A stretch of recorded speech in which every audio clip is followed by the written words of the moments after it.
Bienvenue à tous dans cette séquence numéro 9 de transmission de puissance. Transmission de puissance, c'est très vaste. Nous allons dans cette séquence parler des poulies, courroies, des chaînes, des engrenages, des réducteurs, vis-écrous, bielles manivelles et tous les rapports qu'on pourra calculer avec ces éléments. Dans une autre vidéo, nous verrons tout ce qui est train épicycloïdaux. Nous n'aborderons pas dans cette vidéo les boîtes de vitesse. Pour cela, je vous réfère à une vidéo que je ferai ultérieurement sur une boîte de vitesse d'un camion Mercedes dans le cadre du BTS 2016. Comme d'habitude, je me présente, j'enseigne dans un BTS maintenance de véhicules et effectivement, je vais m'appuyer aussi sur des exemples automobiles, pas seulement, mais tous ces rapports d'engrenage, tout ce qu'on va voir aujourd'hui dans ces vidéos, puisque j'en ferai au moins 2 ou 3 sur ce thème, eh bien, vous pourrez les adapter à votre cours, à votre enseignement particulier. Alors, vous avez à l'écran sur l'image la première partie qu'on va traiter. Alors, c'est juste des présentations d'éléments que vous connaissez sûrement déjà. Le premier, c'est le système vis-écrou. Vous avez une vis, un écrou. Une particularité, c'est que vous pouvez avoir un pas dans un sens ou dans l'autre. Bon, ça, c'est pas quelque chose qu'on va considérer ici. Le pas, c'est la distance entre deux filets. Donc sur le même point, le pas est en millimètres. Et alors, vous avez une loi d'entrée-sortie pour ce système vis-écrou. La loi est la suivante. Donc une loi, on est sur le grand 1, 1.1, vis-écrou. Une loi d'entrée-sortie, c'est très simple. Vous avez ici V, la vitesse, sera égale à N multiplié par le pas. Alors, les unités de cette équation,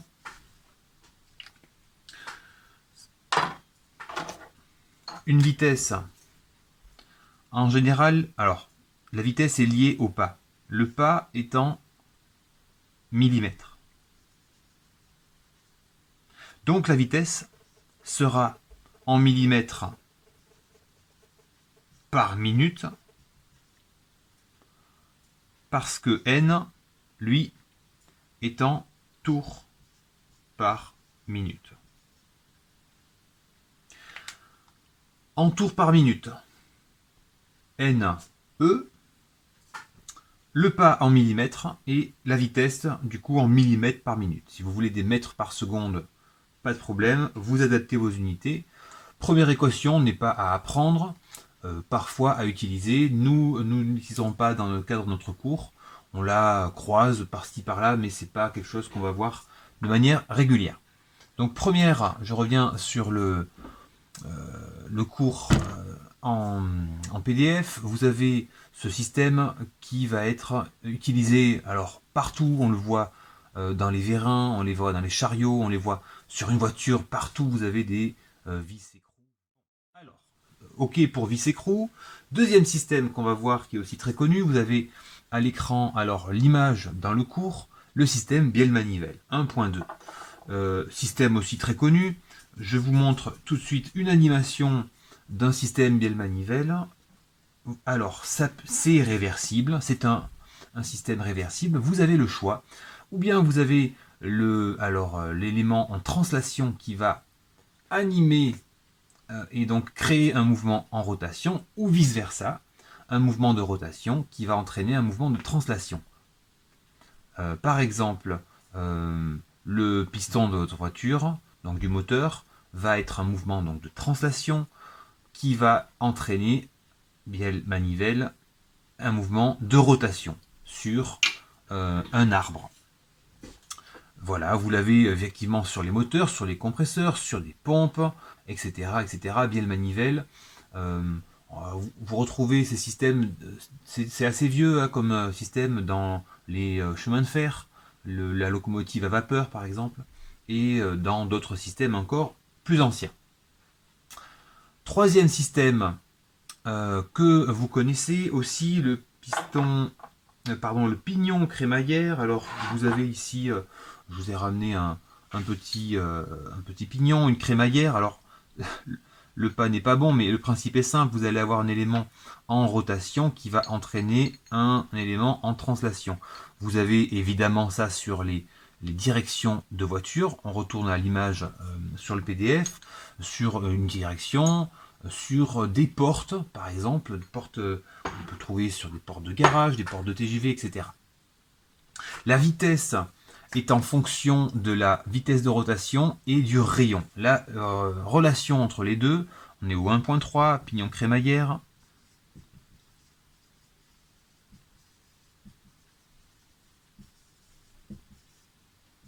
Voilà. La relation entre les deux, donc la vitesse de la crémaillère V, je suis dans le soleil, donc je vais me décaler, la vitesse V est égale à la vitesse angulaire fois le rayon. Alors cette formule, c'est pas la première fois qu'on la voit, on l'a déjà vue plusieurs fois au courant de la première année, une formule que on connaît, qui est facile à retenir, V égale oméga R, c'est une des formules qui sera à apprendre pour le BTS. Des mètres par seconde, on les retrouve en multipliant des radians par seconde par des mètres. R, le rayon en mètres. Le rayon, donc vous avez sur le schéma, alors on parle du rayon primitif. Rayon primitif, si vous regardez, alors attendez, je vais prendre un élément. Ah, le mieux, je vais prendre le schéma que vous allez retrouver un peu plus loin dans le cours, à la page 6. Vous avez un engrenage et un rayon et donc un diamètre primitif. En fait, ça n'est pas le diamètre réel de votre roue dentée, ce sera le diamètre en fonction du contact entre les dents de l'engrenage. Le point de contact entre les dents des deux pignons, eh bien, va donner un rayon primitif, un diamètre primitif. On ne peut pas le voir, ce diamètre n'existe pas, mais c'est celui-là qu'on va utiliser pour les dessins ensuite sur le modèle dans le schéma cinématique, qu'on verra tout à l'heure. Bon, je reviendrai sur ce diamètre primitif donc et du rayon primitif un peu plus tard. Système suivant, c'est 1.4, le système à came ou le système à excentrique. Alors, je l'aborde, on en voit, mais finalement, on ne va pas travailler beaucoup là-dessus dans le cadre de notre BTS. La loi d'entrée-sortie est fonction du profil de la came ou de la valeur de l'excentration de l'excentrique. Voilà, vous allez avoir du coup un mouvement de rotation qui entraîne un mouvement de translation. On peut retrouver ce mouvement dans beaucoup de mécanismes, des pompes par exemple, pompes hydrauliques, ou dans la voiture, puisqu'on est en BTS maintenance de véhicule, dans notre arbre à came. Système suivant que nous allons voir, c'est le joint de transmission qu'on appelle un cardan ou joint de cardan. Alors les joints de cardan, on ne va pas non plus travailler ici et faire des applications, mais juste le mentionner. Vous avez un mouvement de rotation entre deux arbres concourants. Alors, vous avez ici sur le schéma le joint de cardan, un joint tripode ou un joint RZEPA. Alors, je ne sais pas si je prononce bien, c'est pas un joint que je vais utiliser beaucoup. Mettez-moi en commentaire si, si vous avez une meilleure prononciation de ce joint qui est homocinétique. Homocinétique, ça veut dire quoi? Ça veut dire que la vitesse de sortie, vitesse constante, est égale à la vitesse d'entrée, toujours constante. Voilà. Parfois c'est recherché, cette caractéristique. Je passe les joints de transmission avec deuxième partie, les réducteurs de vitesse. Donc ça nous intéresse particulièrement les réducteurs de vitesse parce que c'est en automobile ce qu'on va utiliser le plus. Alors dans beaucoup beaucoup de domaines autres que l'automobile, évidemment, mais dans une voiture, puisqu'on est sur notre BTS MV, eh bien, les réducteurs de vitesse, on va pas, je rappelle, mentionner les boîtes de vitesse, mais c'est le même principe. Une boîte de vitesse, c'est des engrenages, et à chaque fois, on va avoir une valeur de sortie plus petite que la valeur d'entrée. Donc, on va réduire la vitesse. Je rappelle le schéma du 2.1. Nous avons, on va faire un peu de place. Ah, vous avez une entrée, une sortie, le réducteur, que ce soit votre boîte de vitesse ou un train d'engrenage ou un simple pignon et un petit et un grand, et vous allez avoir du coup une réduction. Un réducteur, et on le verra un peu plus loin, va avoir un rapport de réduction, R. R, rapport, ou parfois on peut avoir ce rapport qui s'appellera I, ou encore parfois on peut trouver même des exercices où le rapport s'appelle K. Donc voilà, peu importe, c'est un rapport de réduction. En entrée, vous allez avoir un flux d'entrée. Par exemple, si c'est de la rotation, vous allez avoir une puissance d'entrée qui sera égale à un couple d'entrée fois une vitesse d'entrée. Et en sortie, vous aurez une puissance. Je rappelle la formule P égale C oméga sortie. Ce n'est pas le but du cours, mais c'est une formule qu'on a déjà vue dans la séquence numéro 7 sur l'énergétique P égale C oméga quand on est en mouvement de rotation. Bon, un réducteur, une entrée, une sortie, et entre les deux, je vais avoir un rapport. Un rapport, on verra dans les sorties, dans les 2.2, 2.3, mais comment on calcule ce rapport d'une manière globale, on n'a pas la même chose en entrée qu'à sortie. Sauf sur les poulies courroies. Alors, poulies courroies, on le verra en 2.3. Si vous avez deux poulies qui ont le même diamètre, effectivement, vous n'avez pas de réduction. C'est juste de transporter une vitesse de rotation à un autre endroit dans mon mécanisme. Alors, on est sur le 2.2, les roues de friction. Vous voyez à l'écran le principe de roues cylindriques qui sont en contact. Alors, c'est un peu...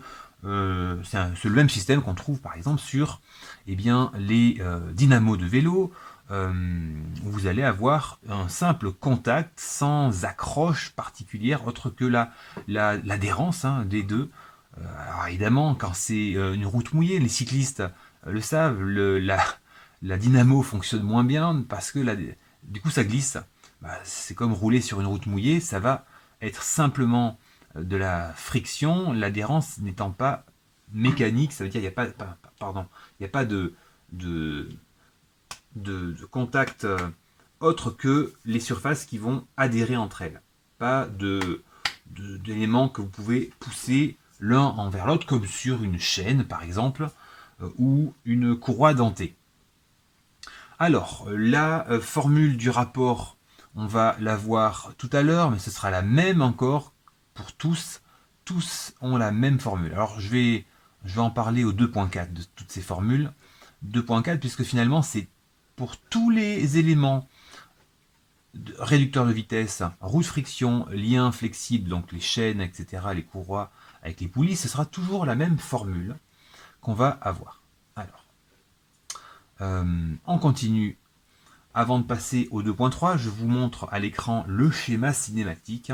Si vous avez à dessiner des roues de friction, c'est comme ça qu'on les dessine, d'une manière schématique sur votre schéma. C'est tout simple. On va arriver à la question 2.3 avec les liens flexibles. Alors j'entends par lien flexible la transmission par chaîne. Je vous ai ramené une chaîne, vous savez tous comment fonctionne une chaîne. Vous allez avoir des pignons, une roue à dents qui va entraîner une chaîne sur votre vélo, sur votre tronçonneuse, sur votre engrenage, sur votre boîte de vitesse, pardon, pas la boîte de vitesse, sur des mécanismes. Le schéma cinématique, très important, regardez-le bien, et le suivant, vous avez les deux roues, et alors entre les deux, on va mettre un trait pointillé, et alors sur la vue de dessus, vous avez, regardez, les roues représentées par des flèches. Alors, nous n'utiliserons pas souvent ce schéma, mais si vous le voyez, c'est comme ça qu'on le représente, avec en plus le type de chaîne indiqué par le petit dessin. Par exemple, si c'est une chaîne à dents, vous faites des petits éléments, comme vous le voyez en bas de la chaîne. Le rapport sera toujours le même, je vous ai dit, j'en parle bientôt de ces rapports, comment on les calcule. Je vous présente encore la poulie courroie, j'en parlais avant. En général, vous allez avoir une réduction ou une augmentation, mais en général, c'est plutôt une réduction.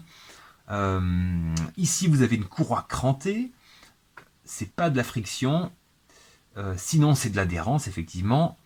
Le schéma cinématique, encore une fois, vous voyez comment on dessine, et alors regardez bien, c'est tout simple, mais il faut le faire assez précisément. Vous avez peut-être besoin pour un oral de présenter un système qui comporte des poulies courroies. Eh bien, faites un schéma cinématique à la main au tableau de cette manière-là, avec la poulie menante, menée, et entre les deux la courroie. J'arrive enfin sur les engrenages 2.4. Et là, vous voyez ce que je vous parlais tout à l'heure, le diamètre primitif, on le voit en pointillé, donc le rayon primitif de la même manière. La manière de dessiner l'engrenage est très importante dans notre BTS parce que vous allez régulièrement sur un sujet avoir besoin de dessiner. C'est arrivé alors en 2016, c'est arrivé aussi de lire en 2018 un schéma cinématique, un gros schéma cinématique qui comportait aussi, eh bien c'était une boîte de vitesse, donc plein de pignons à dents, et de comprendre comment ça marchait. Donc c'est très simple, si je le redessine sur mon tableau, vous avez une roue,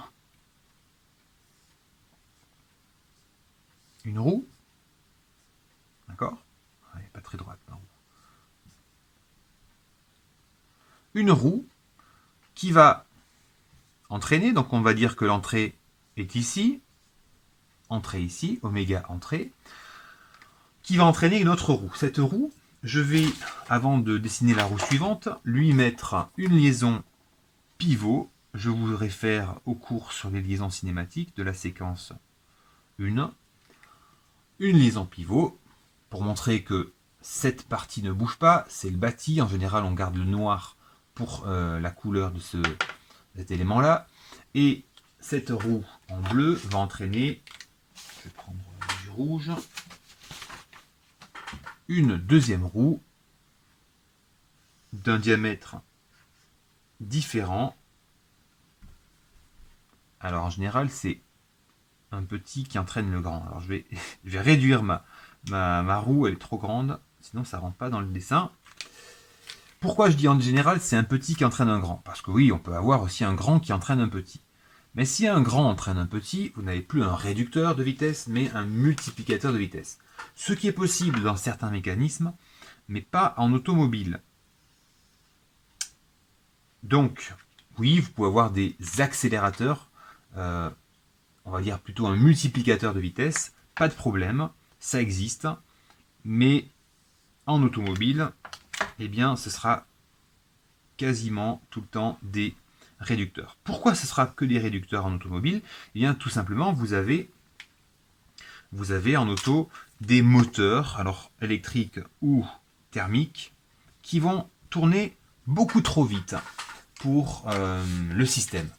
Cette vitesse de rotation, il faut la réduire. Pour la réduire, on utilise, plus facile à faire, c'est des engrenages, donc des boîtes de vitesse, parce que c'est une série d'engrenages, une boîte de vitesse avec des arbres, et vous changez de rapport en mettant votre première, deuxième, troisième, etc.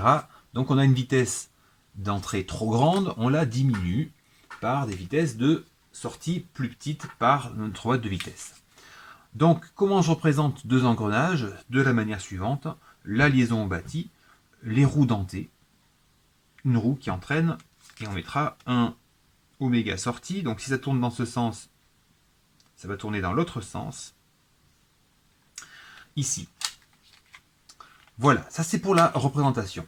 Alors, on en vient enfin à notre fameux rapport. Vous êtes ici à la page 6. Le diamètre, le rapport, on les trouve. Alors, je suis... Ah, j'y suis presque.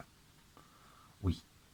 Alors, avant de parler de rapport, on va parler du module. Ouais, on peut en parler maintenant, mais c'est pareil, c'est juste pour, si on veut suivre le cours exactement, on est à la page 6, on a bientôt arrivé sur les rapports. Le module, alors, c'est une formule qu'on peut utiliser par-ci, par-là, c'est pas le plus important. C'est quoi le module? Ça, en fait, c'est un élément qui va, sans unité, qui caractérise l'aptitude à l'engrainement des engrenages. C'est pas des millimètres, hein, c'est pas des nombres de dents, c'est un chiffre module qui vaut 1, 1,5, 2. C'est pour dire si les dents peuvent s'engrener ensemble ou pas, eh bien on va leur mettre un module. Module qui est différent d'un engrenage à l'autre. Par exemple, si je prends cet engrenage ici ou encore cet engrenage là, ils ont deux modules différents, ils ne peuvent pas s'emboîter, donc ça ne marche pas. Deux roues qui vont fonctionner ensemble ont toujours un même module. Et du coup, si vous avez 5 roues qui tournent dans le même sens, enfin qui sont engrainées les unes à la file des autres, toutes ces roues-là auront le même module. La formule est la suivante, vous l'avez ici, D égale M fois Z, D en millimètres, donc le diamètre, M le module sans unité, parfois vous l'avez ah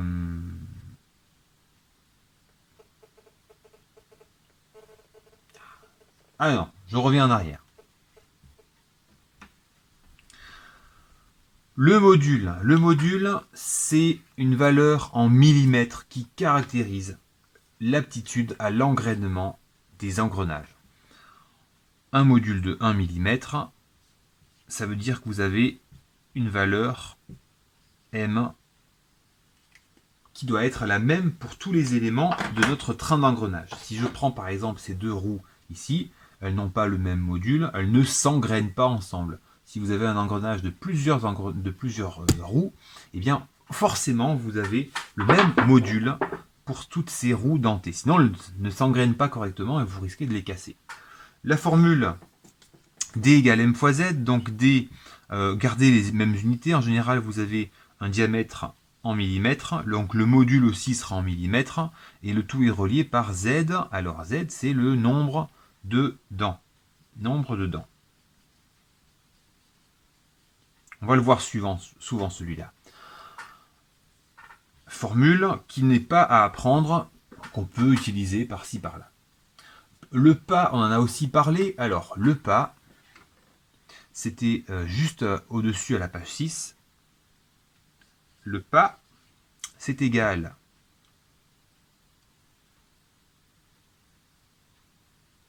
à pi fois le module. Vu qu'on a la formule du module du diamètre et donc du module ici, on peut en déduire que c'est égal à pi fois d, le diamètre, sur z, le nombre de dents. Pareil, ces formules ne sont pas à connaître dans le cadre du BTS. MV, parfois vous aurez à les utiliser, on vous les donne, et il faudra évidemment mettre les bonnes unités. Le pas en millimètres, le module en millimètres, le diamètre en millimètres. Vous ne pouvez pas mélanger des mètres, des centimètres, des millimètres dans la même équation. Voilà. Bon, alors, on arrive enfin sur le rapport de réduction. C'est la formule la plus importante de ce cours. Elle est un peu particulière. Je rappelle qu'un rapport, déjà, on peut l'appeler R, I ou encore K. Ce rapport entre plusieurs roues dentées. C'est égal au nombre de dents en entrée divisé par le nombre de dents en sortie. qu'on appelle aussi parfois Z menant sur Z mené. Celui qui mène, c'est celui qui est en entrée. Celui qui est en menant, c'est celui qui est mené, donc celui qui est en sortie. Menant sur mené. Entrée sur sortie. Ce rapport se calcule aussi, donc c'est un chiffre sans unité. Z, je vous rappelle que c'est le nombre de dents.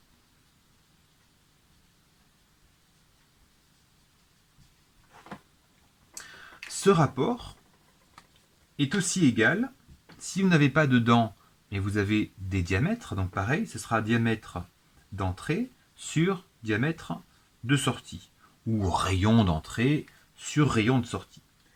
Ce rapport est aussi égal à n sortie sur n entrée. N en tour minute. Et quand vous n'avez pas n mais oméga, c'est pareil, ce sera oméga sortie sur oméga entrée. Regardez bien l'inversement. Quand on a des choses qu'on peut compter, ce sera l'entrée sur la sortie. Je peux compter le nombre de dents en entrée, en sortie. Diamètre, je peux le mesurer. Pareil pour le rayon. Entrée sur sortie. Quand vous avez des vitesses, ce sera l'inverse, ce sera la sortie sur l'entrée. Alors, pour l'illustrer, je vais prendre, et je prends toujours ce même exemple avec les élèves, deux pignons qui vont s'engrainer. Regardez bien, un grand, plutôt un petit et un grand. Et une courroie. Je vais avoir donc une roue 1, une roue 2. Je vais avoir ici une valeur de, imaginons, n1 égale 30 tours minutes. Okay. Je vais avoir du coup ma roue ici qui va tourner plus lentement, n2 qui est égal à, imaginons, allez, 15 tours minutes. La roue 1 est plus petite, la roue 2 est plus grande. Je tourne ici 2 fois plus vite que sur ma roue 2 où je tourne 2 fois moins vite. Donc 30 tours, 15 tours. Maintenant, si je regarde les dimensions, je vais avoir ici, imaginons, diamètre de 1 qui vaut, lui, 50 mm. Et le diamètre 2, du coup, qui est plus grand, c'est la roue qui est plus grosse, qui vaut 100 mm. Eh bien, le rapport, admettons que l'entrée soit là, donc je vais mettre l'entrée petite flèche comme ça.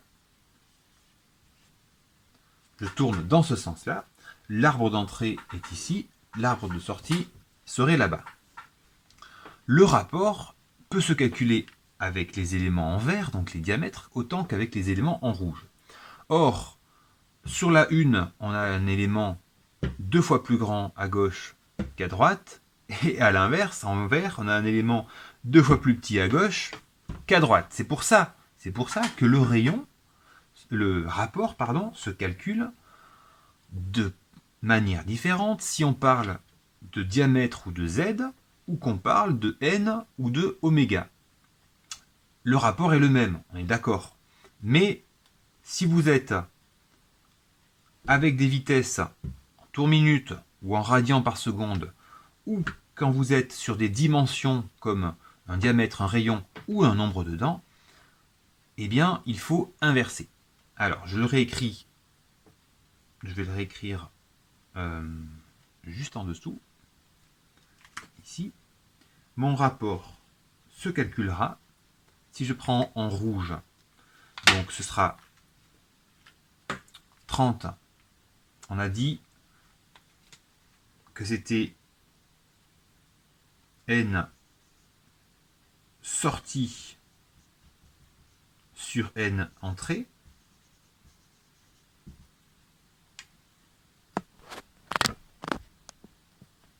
Voilà. bien. Voilà, c'est bien. N sortie sur N entrée. D'accord? Et ce même rapport est égal à diamètre entrée sur diamètre sortie. Prenons les chiffres. Sortie sur entrée, ça fera 15 sur 30.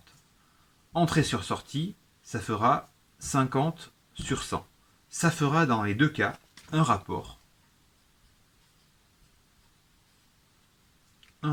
de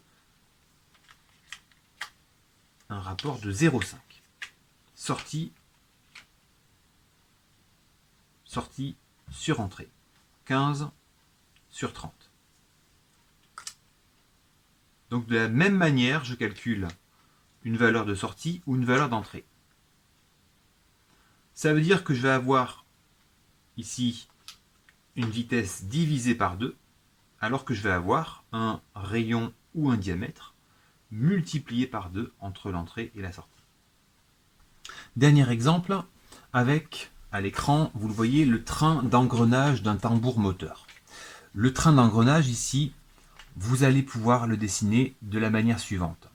En rouge, l'élément E1 que je vais représenter, qui va entraîner, parce que c'est l'arbre moteur, le moteur est associé à cet arbre rouge à gauche, un arbre vert qui a une entrée, et regardez, sur le même arbre, il va avoir en fait deux engrenages. Vous pouvez le voir ici sur cet exemple que j'ai à l'écran. Une partie à gauche plus grande et une partie ici plus petite. Donc l'arbre 2 dans l'exercice, eh bien, vous pouvez l'assimiler à un élément de ce genre. L'arbre 2 ensuite va entraîner une courroie extérieure, oui, parce qu'il existe des engrenages extérieurs, comme celui que j'ai ici là, dans cet exemple. Le rapport d'engrenage de mon train ici dans l'exemple se calcule de la même manière, sauf que quand on a plusieurs engrenages qui s'engrènent entre eux, il y a une formule particulière. Cette formule est toute simple, c'est la même qu'avant. Je vous rappelle qu'un rapport R est égal, on avait dit, à Z, les Z d'entrée, donc les Z menant, ceux qui mènent, sur les Z de sortie. Et bien quand vous avez plusieurs roues qui entraînent plusieurs roues,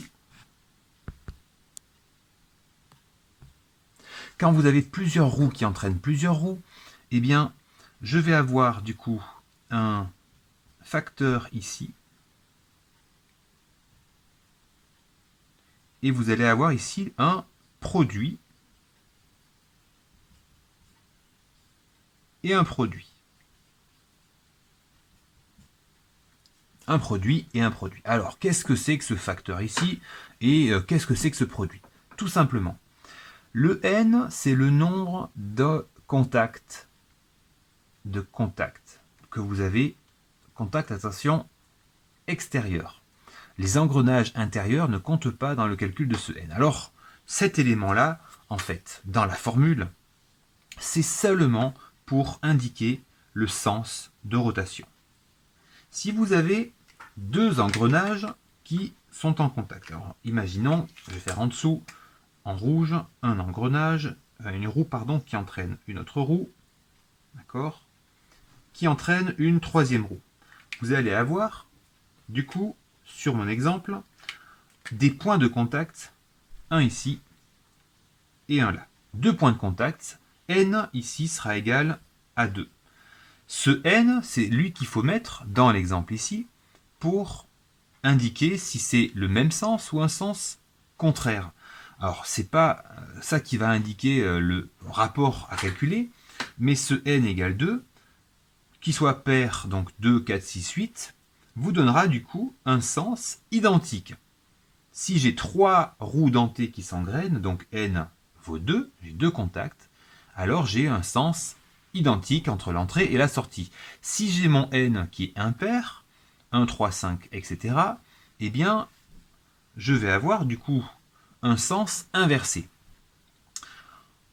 Vous regardez qui est menant, qui est mené. Attention, il peut y avoir des roues qui sont à la fois menantes et à la fois menées.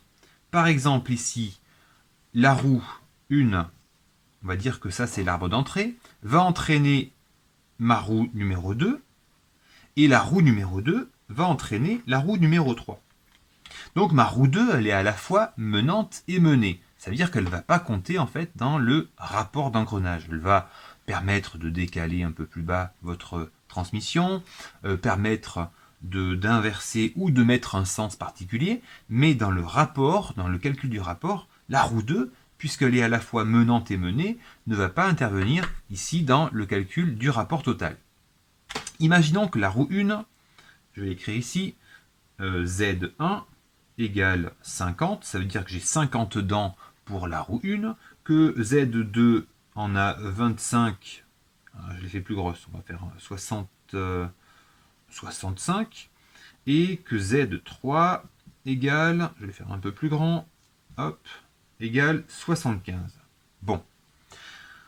On a dit entrée sur sortie, donc je vais avoir ici un rapport total, parce que j'ai encore de la place, donc R qui sera égal à moins 1, on avait dit que N est égal à 2, donc moins 1 au carré.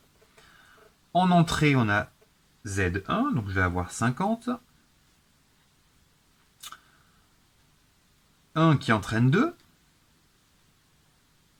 donc Z sortie, c'est-à-dire Z2, et Z2 entraîne Z3, c'est-à-dire 75. Comme je vous le disais, la roue 2 n'intervient pas, je peux supprimer cette valeur de 65 dans ici, et trouver du coup mon rapport qui est égal à moins 1 au carré, ça fera 1, donc ça veut dire qu'on garde le même sens de rotation, 50 divisé par 75. Et vous avez ici un exemple. Sur le train à l'écran, le train d'engrenage que vous avez du tambour moteur, vous avez ici une roue, donc l'arbre 1, la roue E1 qui entraîne l'arbre 2 avec une partie à gauche, une partie à droite, et la partie à droite est un engrenage intérieur qui va entraîner le tambour en jaune. Le rapport d'engrenage du coup se fera de la manière suivante, je vais avoir moins 1 exposant 1. 1 pourquoi? Parce que j'ai un seul contact extérieur entre la rouge et la verte. Je ne compte pas l'engrenage intérieur, je vous ai dit, ici, entre le vert et le jaune. On met les valeurs de Z qui sont données à gauche, et en faisant l'application numérique, vous trouvez un rapport de moins 0,07. Voilà, c'en est tout pour ce cours sur les transmissions de puissance et surtout particulièrement sur les engrenages. Je ferai une autre vidéo plus particulière sur les trains épicycloïdaux qu'on retrouve sur les boîtes de vitesse automatiques par exemple, et vous retrouverez des applications de boîtes de vitesse sur les sujets de BTS comme le sujet de 2016 ou encore le sujet de 2018. Je vous souhaite une bonne continuation, bonne chance et à bientôt.